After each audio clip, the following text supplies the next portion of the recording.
C'est une intervention totalement illégale qui porte atteinte à la souveraineté du Venezuela. C'est un protectorat qui est établi sur le Venezuela.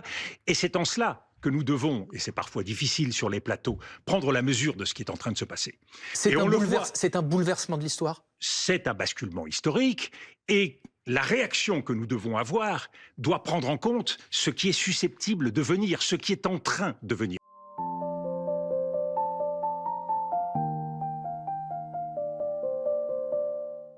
24 heures après cette incroyable opération américaine qui a capturé effectivement le président vénézuélien Nicolás Maduro. On voit des images ce matin incroyables. On a découvert, regardez, le président vénézuélien dans les couloirs de la DEA. On l'a vu arriver sur le sol américain. Il est désormais incarcéré à New York. C'est du jamais vu. Alors que révèlent ces opérations? Que révèle ce passage en force? Est-ce que les États-Unis mettent le Venezuela sous tutelle? Est-ce que Donald Trump a ouvert la boîte de Pandore? Quel rôle pour nous dans ce monde qui est décrit aujourd'hui comme un monde de prédateurs?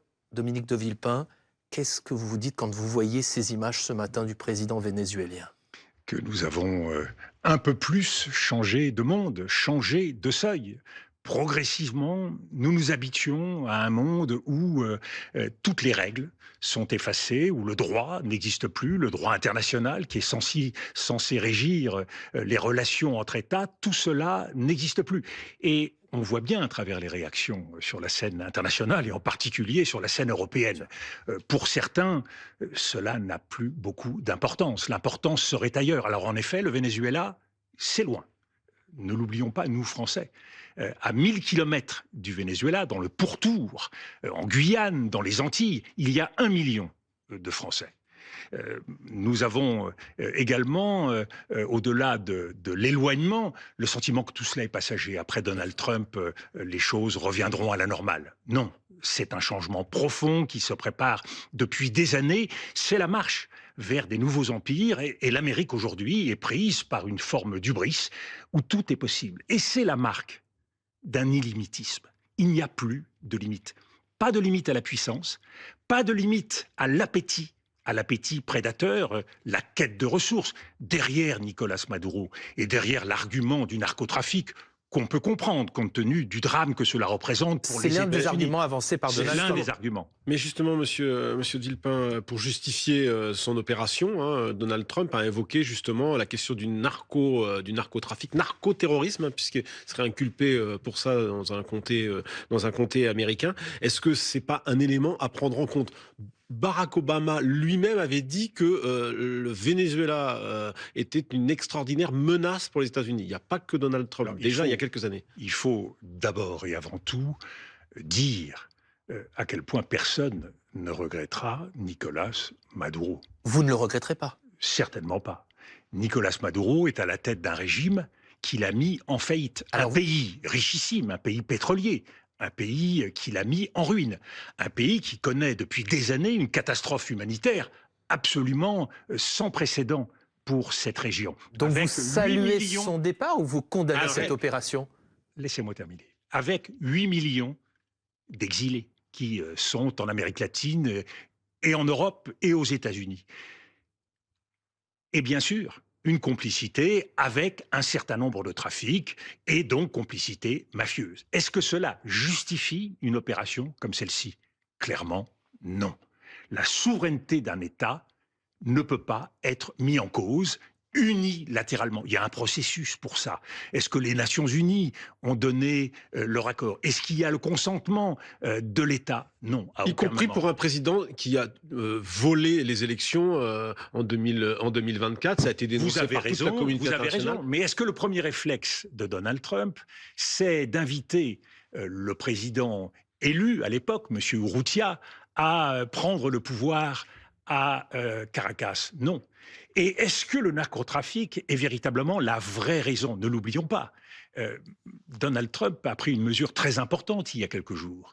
Il a gracié l'ancien président du Honduras, accusé pour plusieurs dizaines d'années de prison de narcotrafic, le président Hernandez.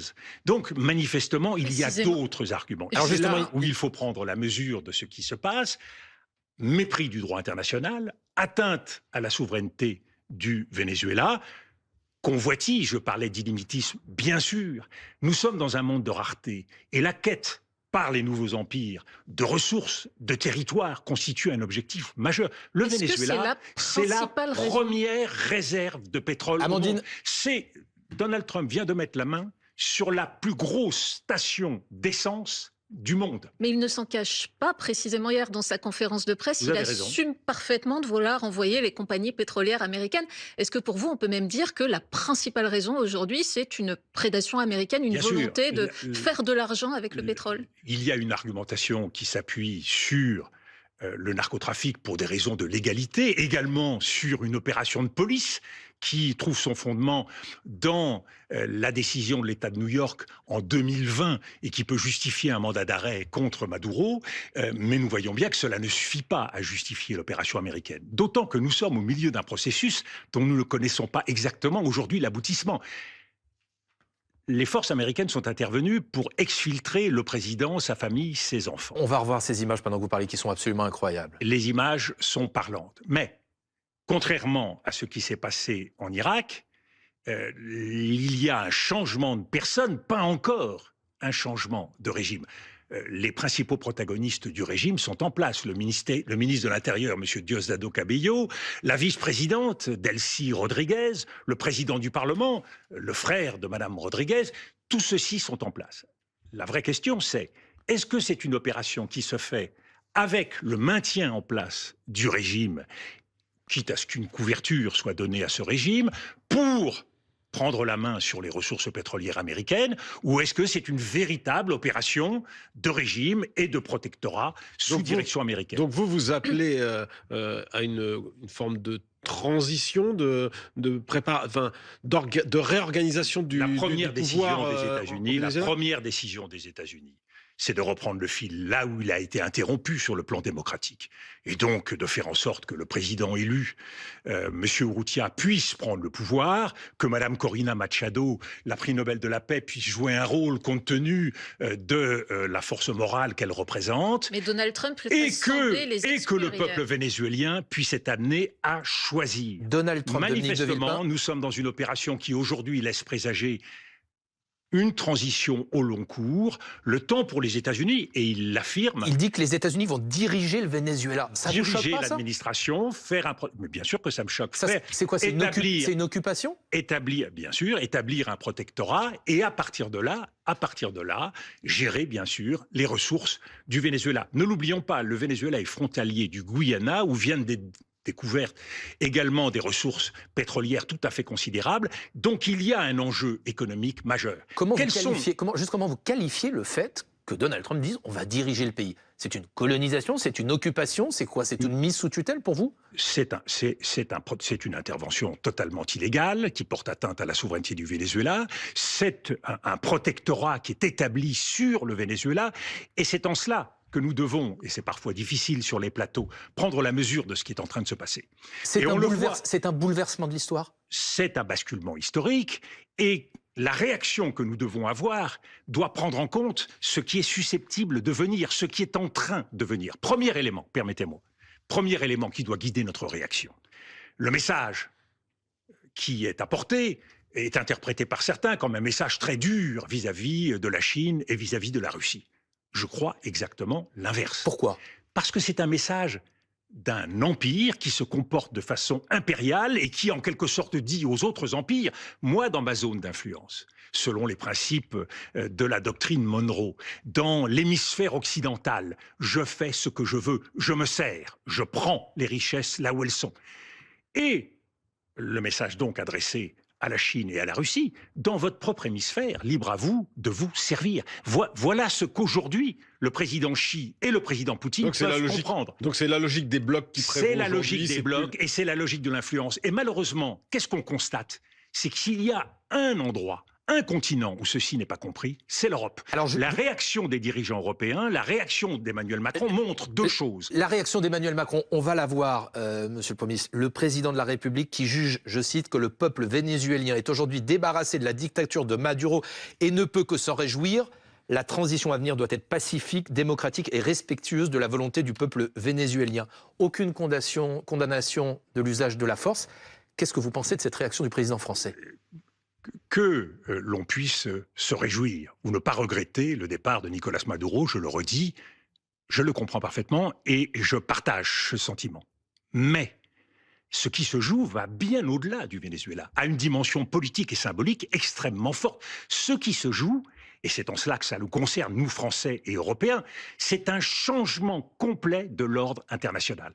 Et le mépris du droit, l'illimitisme des empires va nous conduire à des situations où Emmanuel Macron, les Européens, tous les dirigeants français seront devant une situation qui les concernera de beaucoup plus près. Mais alors vous qualifiez comment cette réaction du président français? Comment vous la qualifiez? Aveugle. Aveugle? Inconsciente des réalités. Irresponsable en ce qui concerne l'avenir de notre pays et l'avenir de l'Europe. Pourquoi? Pourquoi? Que fera-t-on demain quand Donald Trump fera le même raisonnement qu'il a fait pour adapter bien sûr aux circonstances, qu'il fait aujourd'hui pour le Venezuela, quand il le fera pour le Groenland? Quelle réaction sera celle de M. Macron? Quelle réaction sera celle des dirigeants européens? Il faut comprendre que ce qui se joue, c'est un changement de monde. Pourquoi les États européens aujourd'hui, Dominique de Villepin, beaucoup d'entre eux se comportent comme des vassaux encore vis-à-vis des États-Unis? Pourquoi cette faiblesse? Mais parce que nous sommes devant un choix qu'il faut mesurer. Les nouveaux empires ne travaillent pas seuls. Ils ont des complices, des complicités. Les nouveaux empires, ils agissent avec des forces oligarchiques qui leur servent de soutien. Forces oligarchiques numériques, on le voit en Europe très fortement. J'attends toujours la condamnation par les Européens de ce qui s'est passé, des mesures prises par les Américains concernant Thierry Breton et un certain nombre d'autres Européens. Thierry Breton, ancien ministre français, ancien commissaire européen qui a été banni du sol américain. Donc, alliance avec des forces puissantes, oligarchiques, numériques, financières, technologiques, médiatiques. Ce sont ceux qui soutiennent aujourd'hui ces nouveaux empires. C'est vrai du côté russe, c'est vrai du côté chinois, c'est vrai du côté américain. Et deuxième type de forces qui soutiennent l'action des nouveaux empires, ce sont les forces identitaires, populistes, illibérales. Nous voyons donc qu'il ne s'agit pas d'une situation ponctuelle. Nous changeons de monde. Et quels sont ceux qui sont visés? Ce sont les démocraties. Et au premier chef, les États-nations forts des pays comme la France.